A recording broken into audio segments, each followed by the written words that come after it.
YouTube. Seperti itu.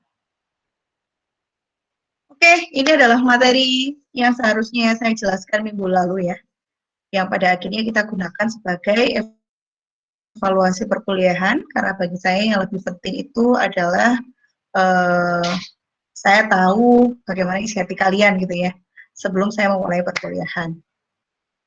Nah, jika sebelum UTS kita banyak belajar tentang model-model pada fenomena diskrit, yaitu kejadian-kejadian yang bergantung pada waktu gitu ya.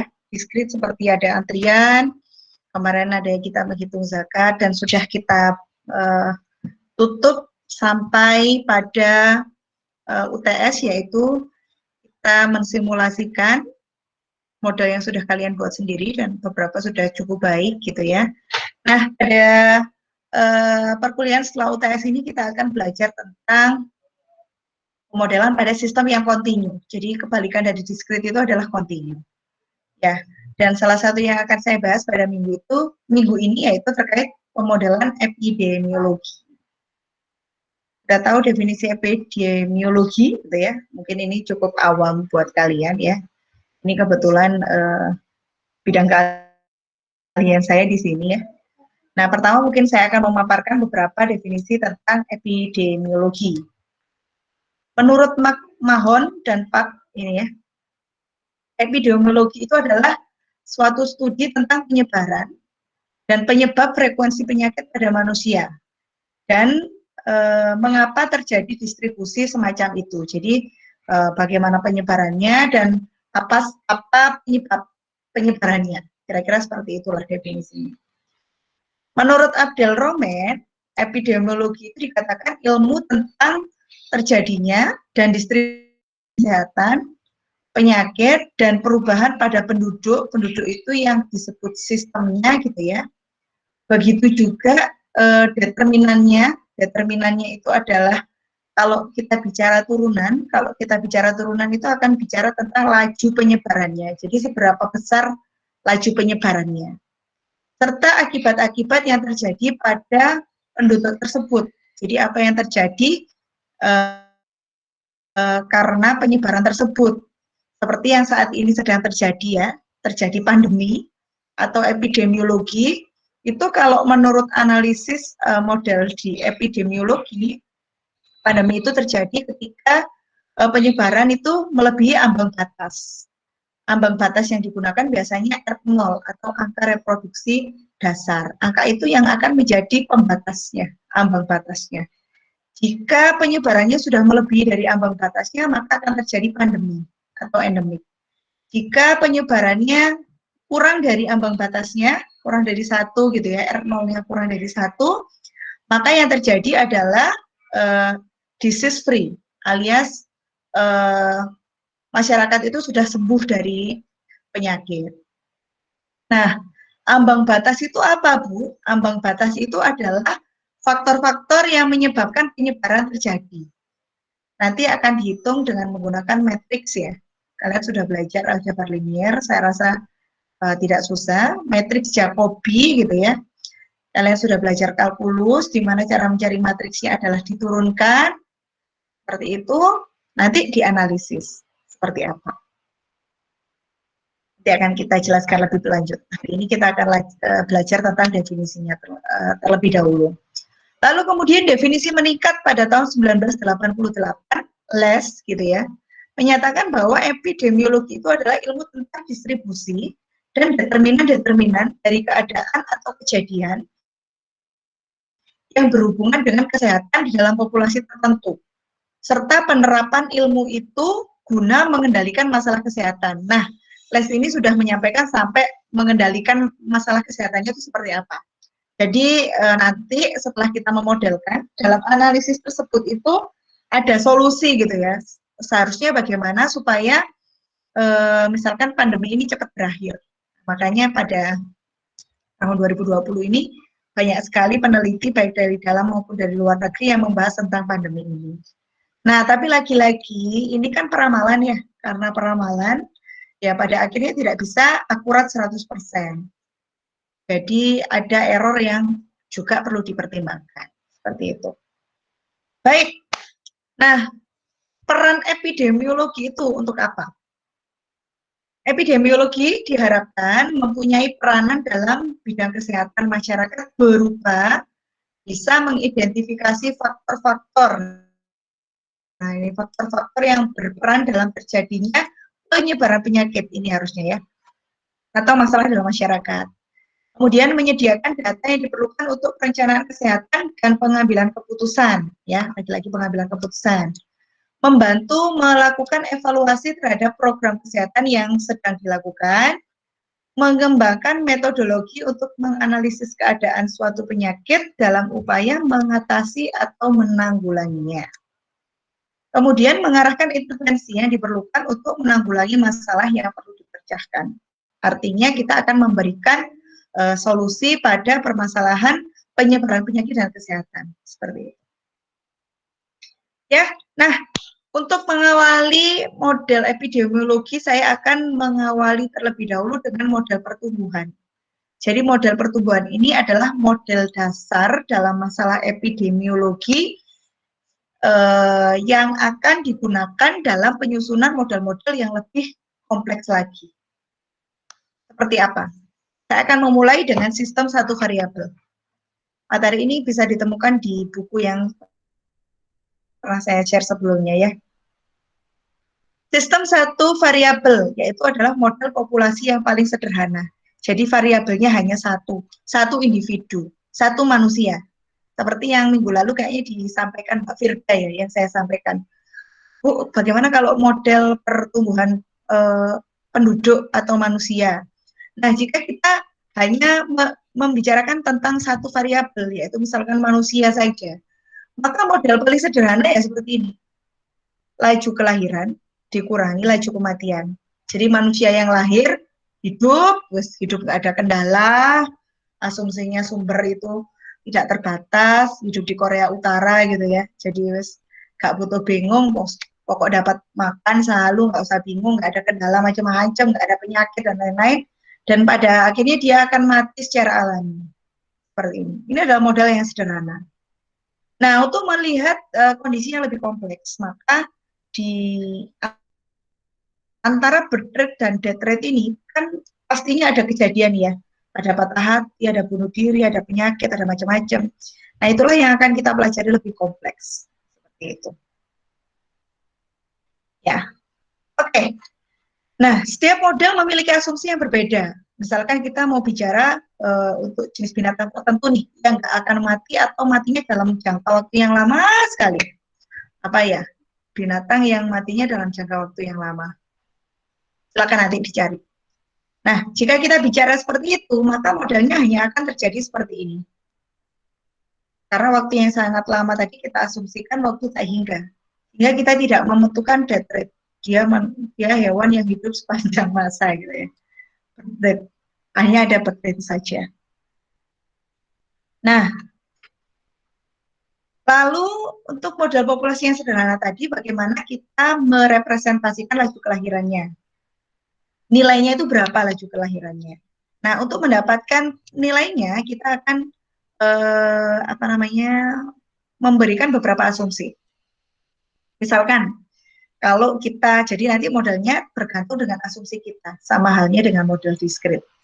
Misalkan kita mengasumsikan populasi hewan, binatang, dan hewan tersebut ternyata kita misalkan mengabaikan jenis kelaminnya karena dianggap hewan tersebut, baik laki-laki maupun perempuan itu bisa melahirkan atau bisa menetas atau bisa bertelur, misalkan seperti itu.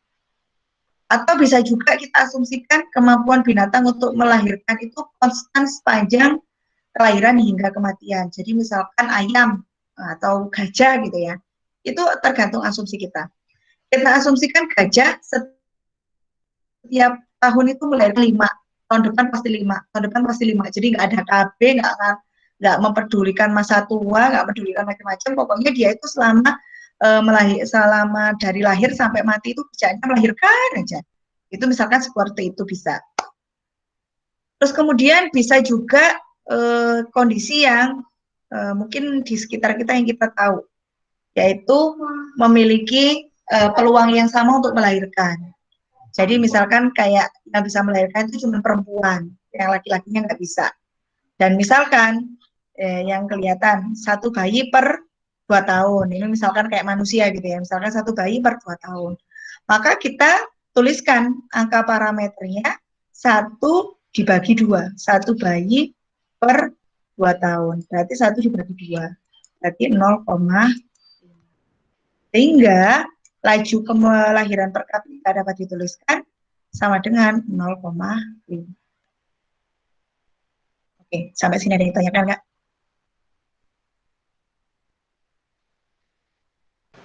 Belum. Belum. Oke, saya lanjutkan ya. Ini untuk laju kelahiran. Nah, kemudian bagaimana kita menuliskan, Bu? Laju kelahiran per kapita, tadi itu apa? Laju kelahiran, misalkan untuk kita misalkan dia seekor binatang, laju kelahiran per kapita tersebut, apa ya, perbandingan laju kelahiran setiap waktu gitu ya, per kapita itu waktu. Terserah kita mau memisalkan jika kita anggap per kapitanya itu tahun, ya berarti per tahun. Kalau kita buat per 10 tahun, per 10 tahun. Tergantung dengan asumsi yang kita berikan. Nah, laju kelahiran per kapita tadi perlu dikalikan dengan jumlah binatang untuk mendapatkan total laju kelahiran. Jadi kalau kita bicara V, X itu adalah variabel binatang tertentu, X, maka dapat kita tuliskan laju kelahirannya adalah B itu adalah nilainya tadi dikalikan. Oke. Ya, Bu, tapi saya pengen kelahirannya itu konstan, Bu, nggak berpengaruh dengan apapun. Pokoknya setiap tahun itu lahirnya 1000, 1000, 1000, 1000 gitu misalkan. Ya udah, berarti X aksennya sama dengan B aja, karena dia konstan, nggak bergantung dengan variabelnya. Kalau ini, dia akan bergantung dengan jenis binatangnya. Oke. Kalau ada yang masih bingung, nanti boleh ditanyakan ya, di tengah-tengah boleh instruksi ya. Oke, selanjutnya, kalau kita sudah bicara kelahiran, maka tadi kita akan juga belajar tentang kematian. Kematiannya nanti bagaimana ya, Bu? Lagi-lagi kita bisa menggunakan asumsi, tapi asumsi tersebut harus realistis.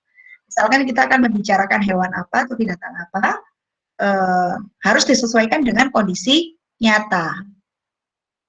Nah, pertama, asumsi yang mungkin dilakukan itu apa? Yang pertama, kita asumsikan setiap binatang, jenis apapun, itu memiliki kemungkinan yang sama untuk kematian. Misalkan kita asumsikan, kita misalkan binatang apa ya? Saya kurang hafal kalau binatang. Misalkan kalau manusia nih, kita misalkan laju kematian, kita anggap sama 65 tahun manusia itu akan mati. Karena kita mengikuti, apa namanya, Rasul ya, Rasul meninggalnya 60, kita asumsikanlah 65 tahun lah, atau 60 boleh, itu tergantung asumsi kita. Itu seperti itu. Jadi kita ibaratnya mengabaikan hal yang lain karena kita asumsi. Tapi nanti di antara kelahiran dan kematian akan kita berikan beberapa faktor penyebabnya untuk mengurangi laju tadi. Atau asumsi yang kedua, misalkan laju kematiannya tadi tidak bergantung pada jumlah binatang. Kalau tidak bergantung pada jumlah binatang, berarti nanti kondisinya seperti apa? Berarti akan berbeda lagi. Terus kemudian laju kematian tidak bervariasi pada waktu. Jadi nggak bergantung dengan waktunya. Misalnya kita bisa buat seperti itu. Misalkan kita tuliskan seperti ini. X aksen sama dengan min D. Bu, kenapa kok minus? Karena kematian itu mengurangi populasi. Jadi tandanya kita berikan minus. Kalau kelahiran kan menambah populasi. Jadi kita tambahkan plus. Nah, karena plus itu jika di depan paling awal kan tidak perlu tanda positif, maka kita buat seperti ini. Nah, sehingga model ini menunjukkan bahwa dalam pertumbuhan populasi si X ini berarti seperti apa? Dia lahir, kemudian dia mati pada nilai tertentu. Atau dapat kita tuliskan seperti ini, karena kita keluarkan X-nya. Seperti ini. Nah, B min D ini bisa kita misalkan sebagai bentuk R. R itu apa? Laju pertumbuhan per kapita. Kenapa demikian? Ya, karena pertumbuhan itu pasti hubungannya ada dengan kelahiran dan kematian. Biasanya didefinisikan dengan huruf R.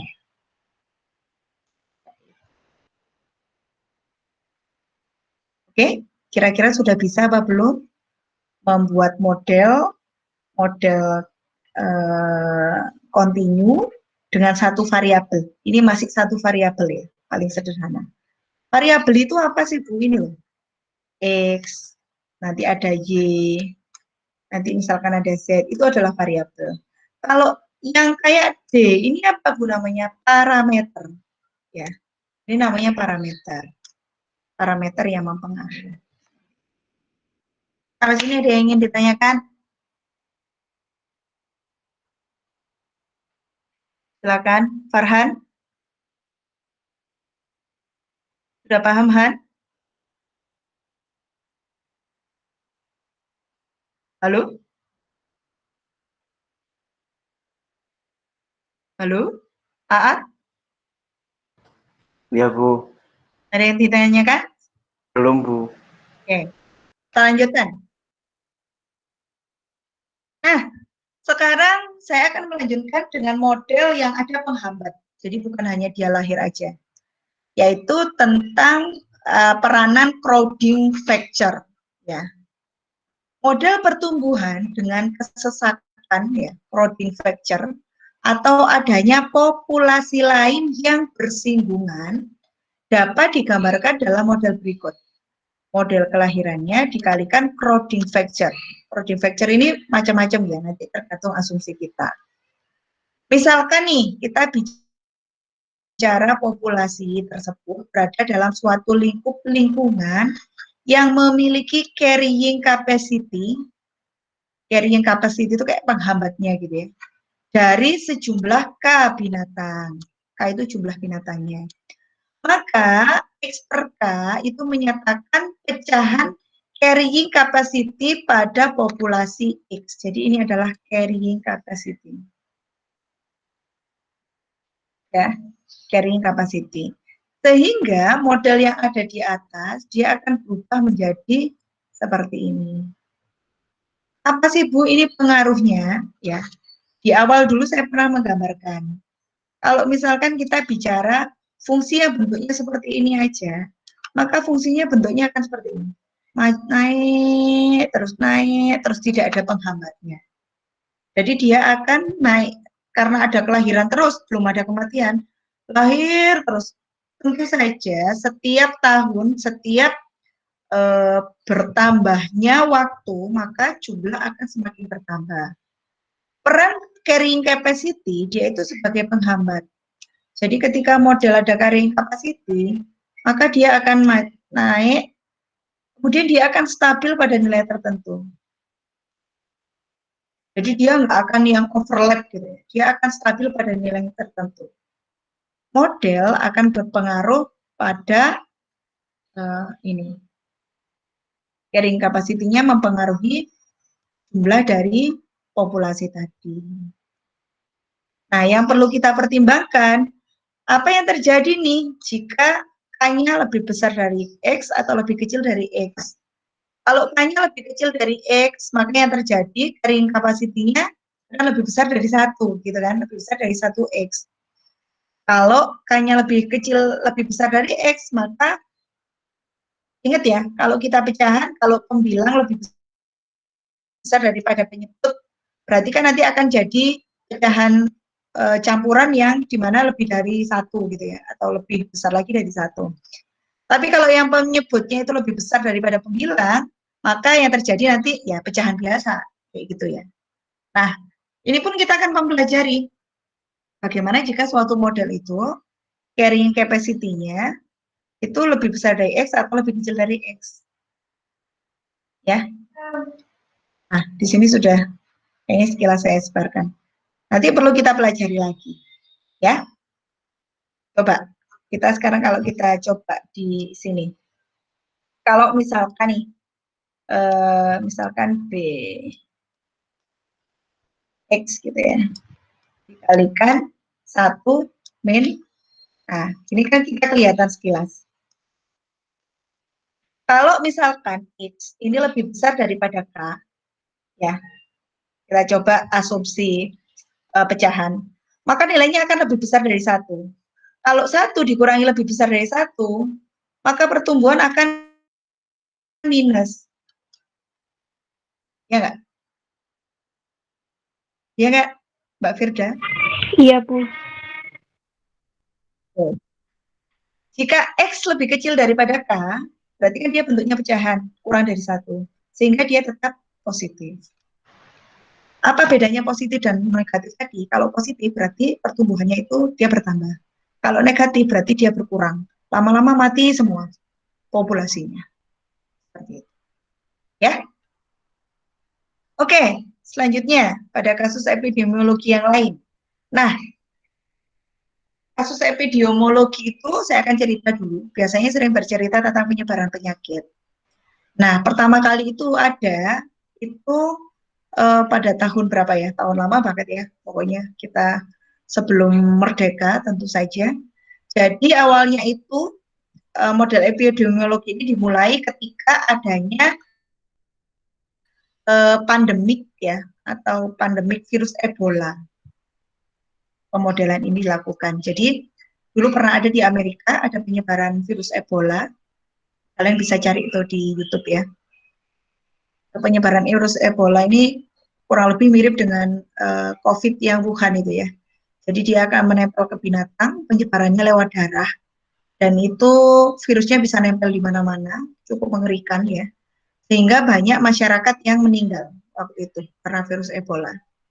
Nah, kemudian beberapa orang saintis atau peneliti dia mempelajari penyebaran virus Ebola, yaitu dengan menggunakan model SIR atau SIA gitu ya.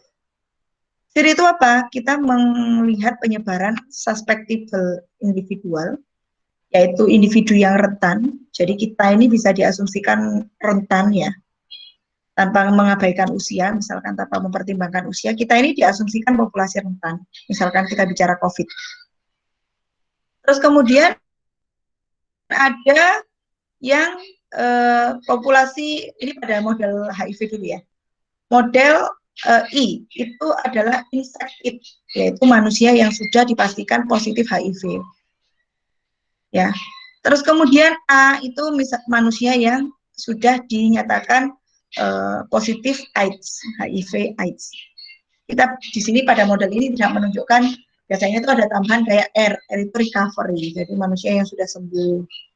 Bisa juga Q, yaitu manusia yang sedang dalam karantina. Jadi sebesar apa komplikatitnya, serupa apakah model nanti yang akan dibuat itu bergantung dengan asumsi yang kita gunakan. Seperti itu. Ya, di sini dinyatakan dengan apa? Keadaannya kematian. Kalau lambang seperti ini dinyatakan per konversi ya. Jadi misalkan populasi ini berkaitan terus kemudian berpindah ke sini, terus ya bentuk tanda panah seperti ini diasumsikan sebagai kelahiran. Untuk tabel seperti ini dinyatakan diagram kompartemen. Jadi seringkali biasanya sebelum kita membuat model, kita itu bikin dulu diagram kompartemennya. Ya kira-kira seperti ini. Oke, nah lalu model itu digambarkan dalam bentuk seperti ini. Jadi laju pertumbuhan si manusia yang suspek itu dia akan bertambah karena ada kelahiran. Kelahirannya dianggap konstan aja. Kok manusia itu dianggap lahir 1 tahun 5, 1 tahun 1000 gitu misalkan seperti itu. Jadi konstan. Terus kemudian dia berkurang karena adanya tadi apa? Kematian dan adanya infeksi dari L itu tadi apa? L ini parameter ya. Apa ya? Kematian dari manusia rentan itu sendiri dan kematian dari manusia rentan karena dia terinfeksi HIV/AIDS, kurang lebih seperti itu. Karena di sini ada panah menuju S ke I. Ya, jadi kematian dari si suspected karena infected HIV tadi. Ya. Terus kemudian laju pertumbuhan manusia yang terinfeksi itu sama dengan kematian tadi.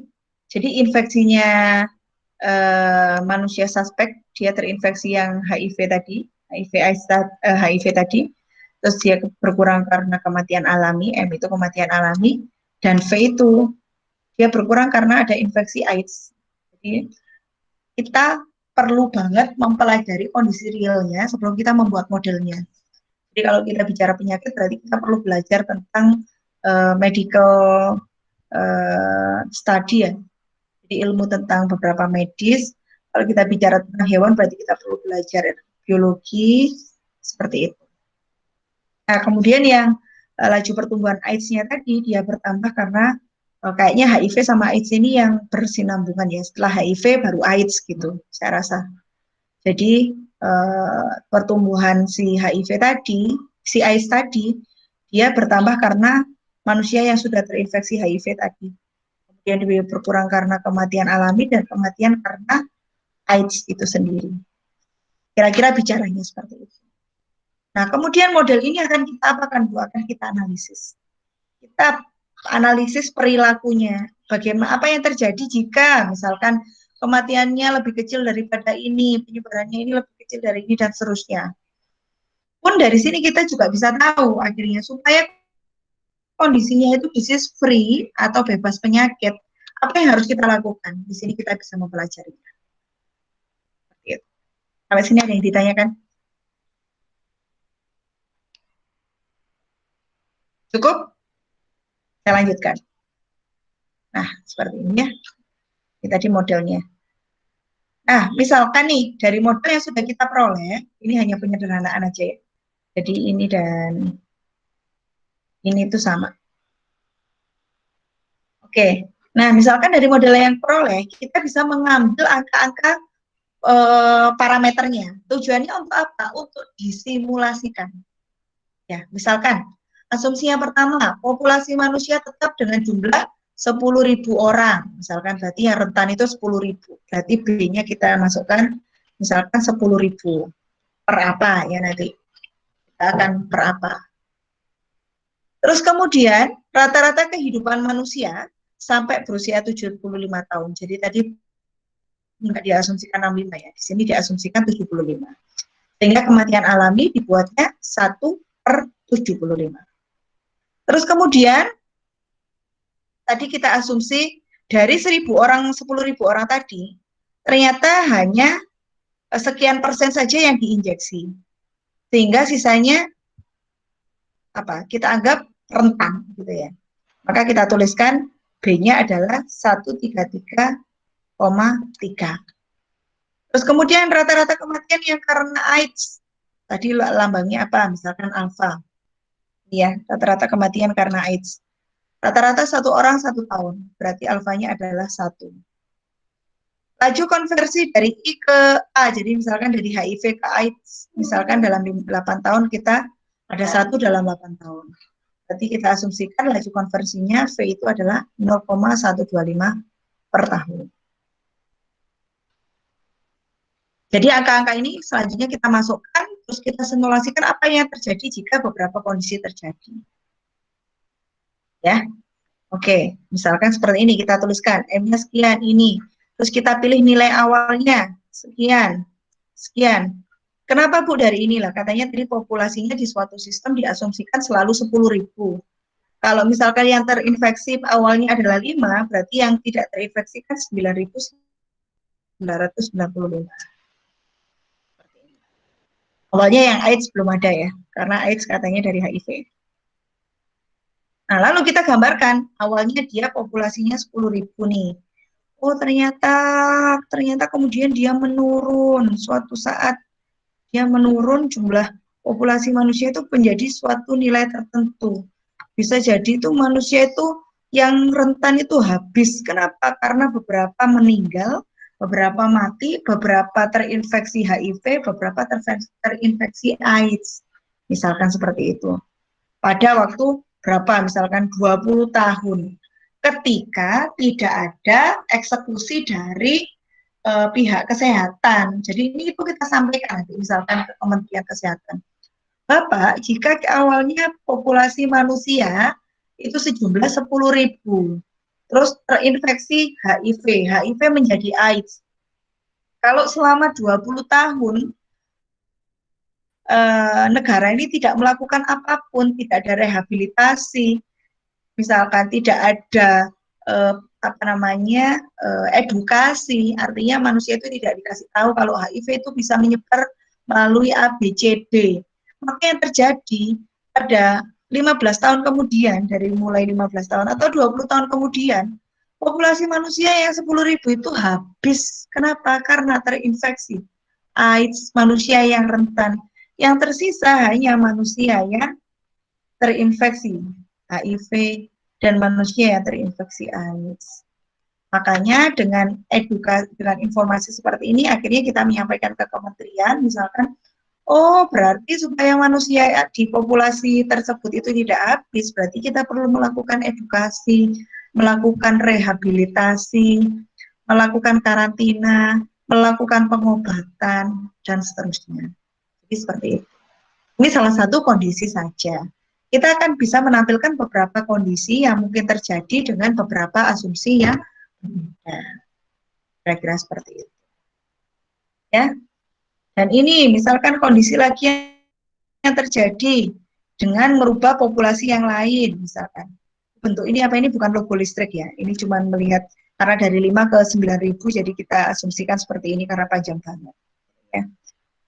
Misalkan kita turunkan nilai beta tadi apa ya, kita lupa lah. Intinya ketika asumsinya kita ganti, misalkan sudah ada edukasi, sudah ada pengobatan, dan lain-lain, yang terjadi dalam jangka waktu 20 tahun itu, dari 10.000 orang, itu yang terkena HIV itu hanya 5, misalkan. Yang terkena AIDS cuman, ini nggak ada 5 ya, misalkan 3, yang terkena AIDS 1.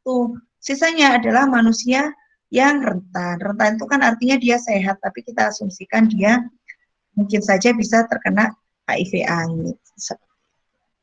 Ya. Nah, ini saya tunjukkan kira-kira simulasi perhitungannya. Kita mencari titik kesetimbangan, gitu ya. Ada beberapa macam titik kesetimbangan. Titik kesetimbangan ini kondisi ketika dia itu setimbang. Jadi kira-kira kondisi stabil itu seperti apa? Ini kita bisa gunakan software ya, software MATLAB untuk langsung dengan mudah menghitung solve. Dan titik kesetimbangan itu hanya solusi ketika setiap model ini kita sama dengankan 0. Kenapa 0? Jika kalian masih ingat tentang model laba maksimal ya di kalkulus ya. Untuk mencari laba maksimal berarti kita cari turunannya gitu ya sama dengan 0 gitu ya. F per dt sama dengan 0 kalau dikalkulus seperti ini. Begitu juga dengan kondisi ini.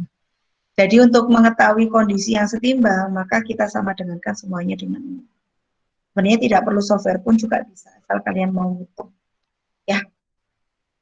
Dan ini kira-kira juga. Nah, kalau ini saya tunjukkan, ini model saya ya. Model pada penelitian saya, model epidemiologi penyebaran virus Zika. Ini yang terjadi di banyak di Amerika ya, di Amerika Tengah, di Brazil, itu banyak terjadi terutama pada tahun 2016. Itu kenapa dipelajari ya? Ini saya tunjukkan. Nah, ini juga, ini dulu yang pernah mendapatkan kandidat paper terbaik di Malaysia ya, tahun 2018, yaitu saya membandingkan tentang model virus Zika, penyebaran virus Zika, yaitu model di mana ada nyamuknya, yaitu misalkan kita, saya ceritakan dulu deh. Nah ini ya, kenapa saya bicara tentang virus Zika gitu ya. Jadi virus Zika itu salah satu virus yang disebabkan oleh nyamuk, gigitan nyamuk, yaitu nyamuk Aedes aegypti. Kenapa saya meneliti masalah ini? Karena di Indonesia juga ada nyamuk Aedes aegypti, yaitu nyamuk yang menyebabkan demam berdarah. Ya. Nah, kenapa ini perlu dipelajari, Bu? Karena ini berbahaya. Jika virus ini menginfeksi ibu hamil, dia anak yang lahir itu bisa kepalanya itu ukurannya lebih kecil daripada manusia normal. Itu kalau nggak salah saat ini sedang berkeliaran itu di Instagram. Ada salah satu pokoknya anak yang kepalanya itu kecil diusir orang tuanya karena orang tuanya tidak mau mengakui ya. Dan saat ini sebagai artis atau YouTuber yang cukup terkenal. Kalau nggak salah seperti itu. Silakan kalian cari.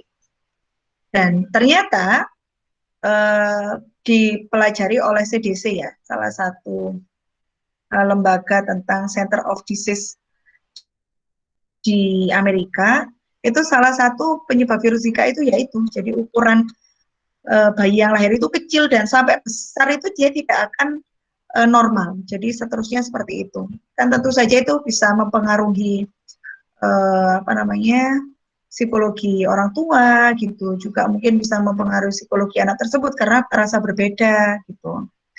Nah, dampak lain yang disebabkan oleh virus Zika tadi yang disebabkan nyamuk Aedes aegypti tadi yaitu adanya Guillain-Barré syndrome, yaitu apa ya kerusakan pada saraf gitu ya. Dia bisa linu-linu, bisa nggak bisa jalan, seperti itu. Dan dampak lainnya itu juga lebih parah karena Guillain-Barré syndrome ini dia itu tidak bisa membedakan sel imunnya itu tidak bisa berperan, jadi merusak sel imun.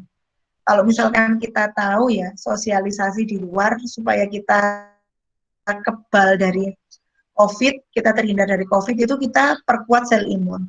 Nah, jika manusia yang terkena Guillain-Barré syndrome itu sel imunnya itu bukan malah berperan membantu kita untuk menyembuhkan ya, tapi malah bikin kita, bisa jadi bikin kita semakin sakit. Itulah kerusakan saraf yang disebabkan oleh Guillain-Barré syndrome. Sehingga makanya ini saya alasannya kenapa saya perlu mempelajari tentang penyebaran virus Zika. Gejalanya gimana sih Bu Zika? Hampir nggak tahu ya kita, karena cuman matanya merah, dia demam, linu-linu, terus kemudian linunya tulang, linunya ke otot, bintik-bintik merah. Ini kan sebenarnya kayak ciri-ciri demam berdarah gitu ya, terus sakit kepala. Tapi ternyata dampaknya itu dia sangat mengerikan. Seperti itu. Nah, pada penelitian yang saya bahas tadi, saya coba mencari penyebarannya jika ada dua kondisi. Kondisi pertama, ya, ini kondisi pertama namanya model vector host, itu kita asumsikan penyebaran itu terjadi di negara tropis. Misalkan salah satunya di Indonesia, di mana di Indonesia itu ada nyamuk Aedes aegypti. Jadi pada interaksinya saya libatkan nyamuknya di situ, vektor ini. Nah, ini adalah humannya atau manusia. Kemudian saya analisis. Populasinya ada manusia suspek, expose itu yang sebenarnya dia sudah sakit tapi dia belum terdeteksi gitu ya. Terus kemudian manusia yang sudah jelas terinfeksi, manusia yang sudah sembuh. Kalau nyamuk kan kita tidak bisa mendeteksi mana yang sudah sembuh dan lain-lain ya. Sehingga pada nyamuk saya hanya mengasumsikan ada nyamuk yang sehat, belum terinfeksi, dan nyamuk yang sudah terinfeksi. Dan nyamuk yang sehat tadi kita asumsikan nyamuk yang rentan. Terus kemudian model yang lain saya mengasumsikan misalkan kayak turis pergi ke Bali gitu ya. Di Bali dia disengat atau digigit nyamuk Aedes aegypti. Terus kemudian dia pulang misalkan turisnya rumahnya di Jepang. Nah, misalkan dia sudah terinfeksi nih dari Bali. Terus bagaimana penyebarannya dia di Jepang? Misalkan dia melakukan hubungan suami istri, istrinya bisa terinfeksi. Terus ternyata dia melakukan donor darah, dia kan juga bisa menular dari darah nih. Terus berarti dia terinfeksi dan akhirnya nyambung-nyambung. Infeksinya seperti apa? Sehingga ini saya pun juga mempelajari. Nah, lalu saya bandingkan nih bagaimana nih perbedaan antara model yang vektor host tadi, model yang penyebarannya ada di Indonesia misalkan, dan model yang disebabkan karena dia tersengat saat bepergian, seperti itu. Saya cari ini R0 ini tadi yang saya sampaikan sebagai ambang batasnya. Ya, ambang batas jika dia melebihi dari ini, maka akan terjadi pandemi. Jika kurang dari 1, maka disease free, artinya semuanya sembuh. Begitu juga ini. Jadi masing-masing model itu pasti akan punya R0. Bagaimana kita menghitungnya, Bu? Menggunakan next generation matrix ini tadi. Nanti kita akan belajar satu persatu. Ini juga nggak susah karena kita sudah mempelajarinya di aljabar linier. Kemudian setelah itu kita lakukan simulasi dengan memisalkan beberapa parameter yang sudah kita asumsikan. Nah, simulasinya kira-kira kondisinya seperti ini ya. Ya, saat R0 lebih besar dari 1, apa yang terjadi? Saat ini pada model Seir, ini pada model vektor host. Terus kemudian ini kita lakukan simulasi dengan nilai awal yang bebas ya. Jadi nilai ini kita asumsikan ini ada ceritanya semua seperti halnya tadi pada masalah HIV. Bagaimana kalau kondisinya berbeda, jadi kita asumsikan. Nah, ini beberapa salah satu perbandingan vektor host ya. Misalkan kita asumsikan pada lingkungan yang sama, dengan jumlah populasi yang sama, misalkan pada model vektor host, waktu recovery-nya sebesar 32 hari, misalkan dengan asumsi yang berbeda ya. Ternyata kalau untuk model Seir itu 20 hari. Jika terjadi epidemik gitu, epidemik akan terjadi pada 21 hari. Jadi pada model vektor host dia akan lebih cepat terjadi epidemik. Dan pada model Seir dia akan lebih lama terjadi epidemik. Epidemik itu apa, Bu? Pandemi ya. Epidemik itu sama halnya dengan pandemi. Oke, pada kondisi yang lain kita bisa melihat recovery time-nya model vektor host lebih kecil. Saat R0-nya lebih kecil dari 0. Epidemik atau terjadi pandemi, dia akan lebih cepat dibandingkan dengan model Seir. Seperti itu. Jadi ini kisahnya lebih panjang lah, tapi ini jelas kurang lebih seperti itu. Oke, ternyata cukup. Silakan, ada yang ditanyakan tentang cerita panjang saya?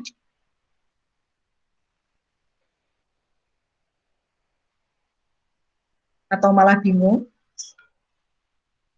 Untuk ceritanya jawab, saya buka, saya recordingnya saya matikan ya, sehingga nanti yang saya upload cukup pada hanya sampai materi. Oke, saya recordingnya saya matikan dulu.